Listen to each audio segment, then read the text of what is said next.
The tiger is bigger, faster, stronger, and it actually lives in the jungle. So why does the lion carry the crown for being the king of the jungle when they don't even live there? Well, there are actually several and some very unexpected reasons for this. Now, I know this topic might make for a heated comment section, so I ask you to keep it civil, but I would love to hear your thoughts on the matter. Both lions and tigers are extremely capable hunters with extreme physical abilities, but the tiger is pretty much superior in all physical departments. You see, the lion is generally smaller, weighing around 550 pounds or 250 kilograms, while the tiger can weigh around 675 pounds or 310 kilograms. The lion is also generally slower, with a top speed of 50 miles per hour or 80 kilometers per hour, while the tiger can reach speeds up to 60 miles per hour or 97 kilometers per hour. The tiger is also a more independent hunter, as it is highly solitary and usually catches all its prey alone, while the lion is known for its pack hunting tactics, where they use teamwork to subdue larger prey. With this in mind, the crowning for the titles as the king of the jungle seems highly unfair for the tiger, but is it really? Well, no, and to better understand why, we need to delve a bit deeper into what the definition of a king truly is. It's also important to note that the title King of the Jungle is more of a symbolic expression rather than a factual designation. And unlike tigers, which mostly live a solitary lifestyle, lions form packs where there is a very distinct hierarchy. At the top, we can find one large dominant male, also known as the pride leader, or the actual king. Then we have the female members of the pride, which is basically the foundation of the pride, as they do most of the hunting and of course take care of the youngsters.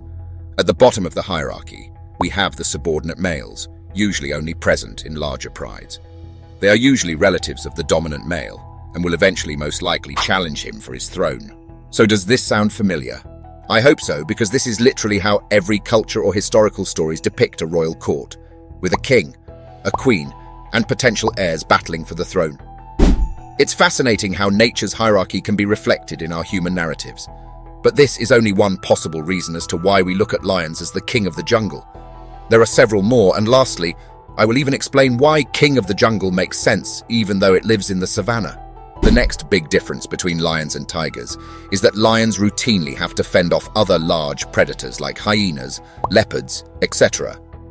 This territorial control and protection over its land can be compared to that of ruling an actual kingdom, where the dominant male is the king securing his domain.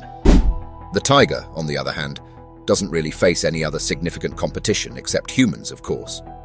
The third reason is kind of connected to the last reason, but it is the fact that lion prides routinely have to patrol their borders from other lion prides trying to take their land.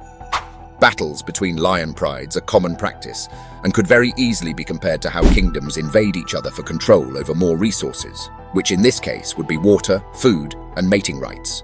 The fourth reason is more rooted in the cultural and historical symbolism surrounding lions rather than biological or ecological factors. You see, throughout history and in various cultures, lions have also been commonly depicted as symbols of kingship and authority. This cultural significance has helped establish them as symbols of power and royalty, reinforcing the idea of lions as kings of the animal kingdom. So even though the tiger and lions share many similarities, the tiger does not really share the same lifestyle reflecting that of a king, even though it might be bigger and stronger on its own.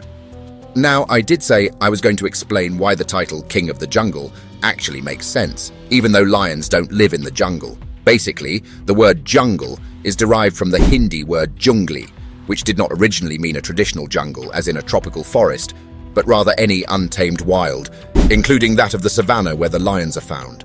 If you enjoyed the video, then please do leave a like and watch some of my other videos on screen, and I'll see you in the next one.